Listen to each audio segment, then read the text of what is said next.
Marcos, ya andas por acá en línea, entiendo. Sí, a tus órdenes. Los saludo con mucho aprecio, Moisés, Jesús, ¿cómo están? Marcos, buenos días. Buenos días, mi Muy querido buenos días. Marcos. A ver, Marcos, yo te quisiera arrancar así como, no hablar así como para iniciados, sino un poco para poder entender qué es la prisión preventiva oficiosa. ¿De dónde nace el tema de prisión preventiva oficiosa? Bueno, la prisión preventiva oficiosa es una figura del derecho penal que le permite a un juez, a solicitud del Ministerio Público, mantener en la cárcel a un acusado aún no sentenciado. Es decir, todavía no sabemos si es culpable de aquello a lo que se le imputa y ya lo tenemos en la cárcel. ¿Por qué razón?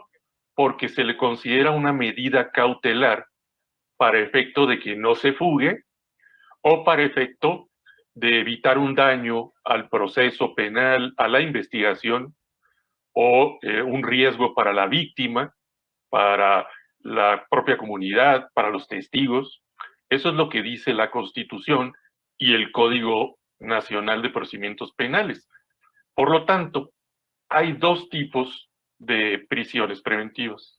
Tenemos la que se conoce como justificada, que es cuando el Ministerio Público le dice al juez, en este caso, señor juez, por la peligrosidad de este acusado, porque creo que se va a fugar por estas razones, porque es peligroso para la víctima, lo que tú quieras. Te pido que lo mantengas en la cárcel en tanto se lleva el proceso. Si el juez está de acuerdo, si encuentra que hay argumentos suficientes, dicta la medida cautelar y pone a esta persona en prisión. Bueno, la otra figura, que es la que está ahorita siendo muy controvertida, es la prisión preventiva oficiosa. Resulta que a partir de 2008 se puso en la Constitución ese agregado que dice que cuando la acusación verse sobre ciertos delitos que son muy graves, estamos hablando de homicidio doloso, de secuestro, de violación, ese tipo de cosas. Bueno, cuando la acusación verse sobre esas cosas, automáticamente, oficiosamente, se va a dictar esa medida cautelar. Es decir, puede tratarse de un acusado que en realidad no representa peligro para la comunidad ni para el proceso. Puede ser que no esté en ánimo de fugarse, que haya ido a entregarse, no importa. Aquí no importan los argumentos. Aquí la Constitución dicta que si fue acusado de eso, de secuestro, por ejemplo, va a ir a la cárcel en tanto investigamos si de veras es culpable. Entonces, claro que esto ha sido pues muy cuestionado porque es irracional. En todos los casos el juez debería ver si hay argumentos suficientes para dictar esa medida, porque el código contiene otras muchas medidas cautelares que se pueden dictar. Son 14 en total. Ya saben ustedes, una es pasar a firmar los viernes, otra es que te recojan el pasaporte para que no puedas salir del país, que te pongan un dispositivo electrónico de georreferenciación, etcétera. Hay muchas medidas que pueden dictar. La más ruda sería la prisión preventiva. Entonces, debe reservarse para casos muy extraordinarios. Pero con la prisión preventiva oficiosa ya no es en casos extraordinarios, es en todos los casos que versen sobre esos delitos. No es un exceso esto, Marcos, no es un exceso. Y luego, por otro lado, hasta donde alcanzo a entender, también sería violatorio de tratados internacionales. Por supuesto, Jesús, está muy claro que viola el principio de presunción de inocencia, no solamente está en la Convención de Humanos, está en nuestra propia Constitución.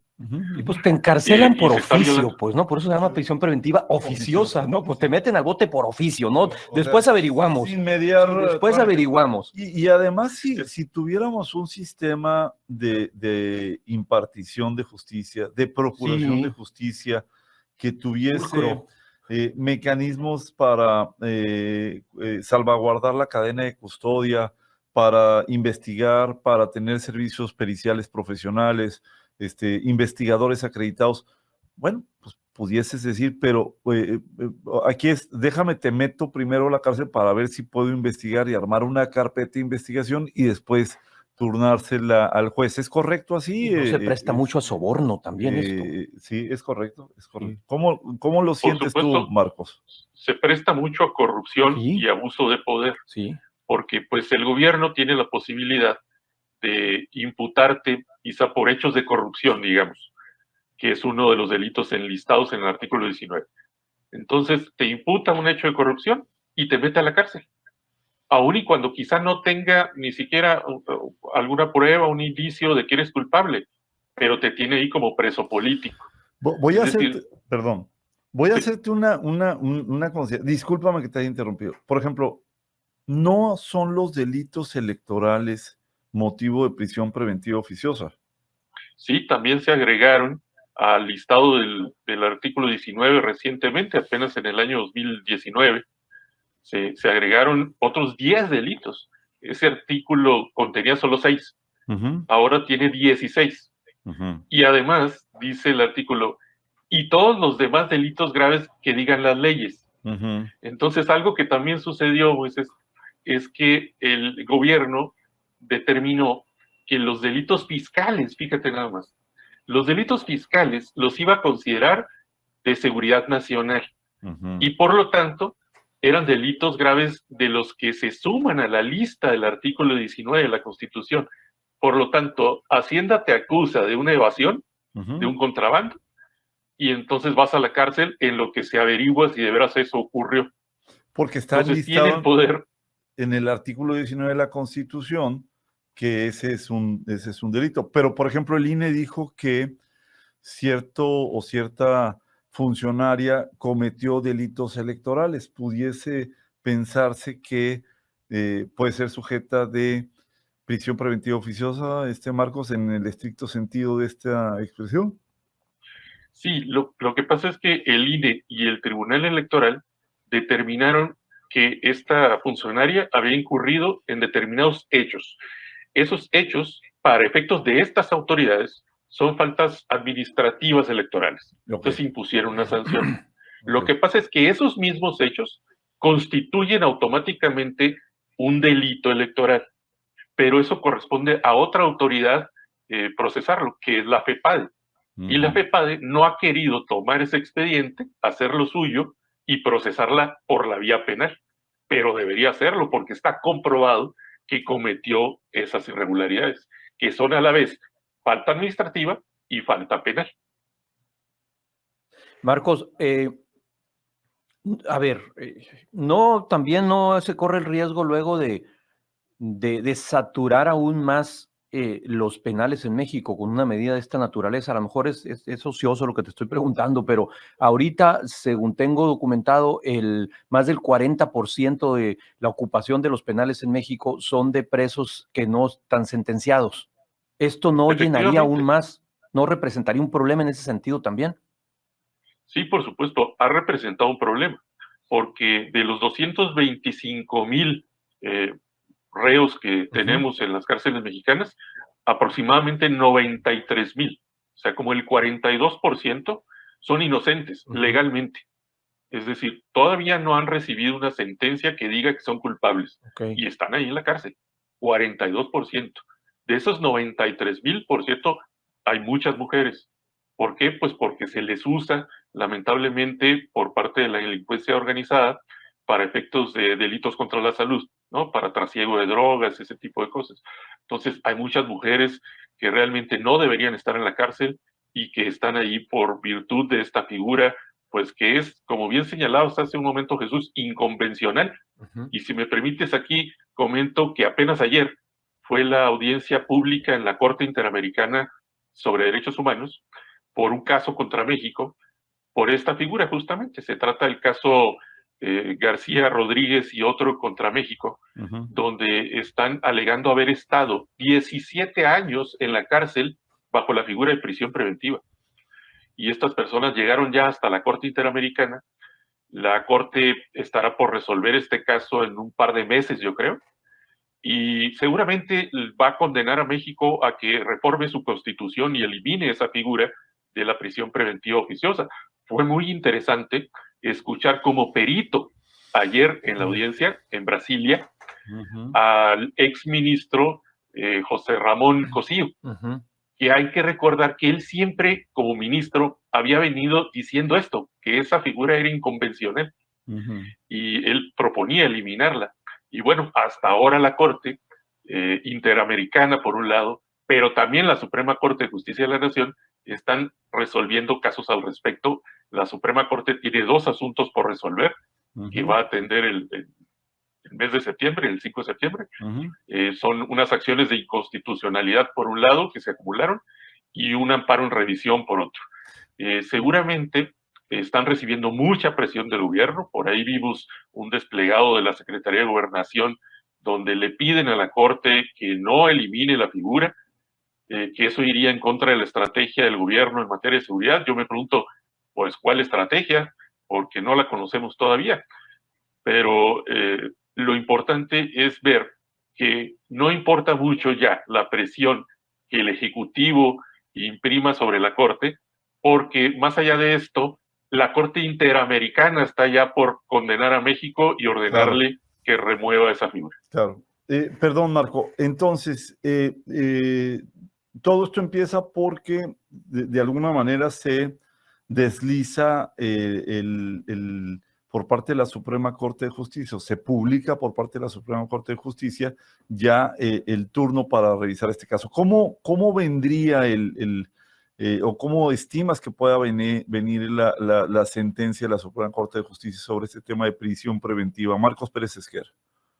Sí, Moisés, mira, el caso más importante que están viendo es la acumulación de 2 acciones de inconstitucionalidad. Es decir, una impugnación que presentó, por un lado, la Comisión Nacional de Derechos Humanos en 2019, y por otro lado, la oposición en el Senado, el llamado bloque de contención, presentó otra respecto al mismo asunto. Bueno, acumularon las 2 y lo llevan en un solo expediente. Primero se le turnó al ministro Franco González Salas, y él había hecho un proyecto donde desestimaba los argumentos en contra de la prisión preventiva. Pero la mayoría de sus compañeros en la Corte no estuvieron de acuerdo. Entonces lo rechazaron el proyecto y se lo reenviaron ahora al ministro Luis María Aguilar. El ministro ya presentó un proyecto y lo que está diciendo es todo lo contrario a lo que decía Franco. Lo que dice es que en efecto es inconvencional y que debe eliminarse esta figura. Por lo menos inaplicarse, en tanto que el Congreso hace la reforma pertinente.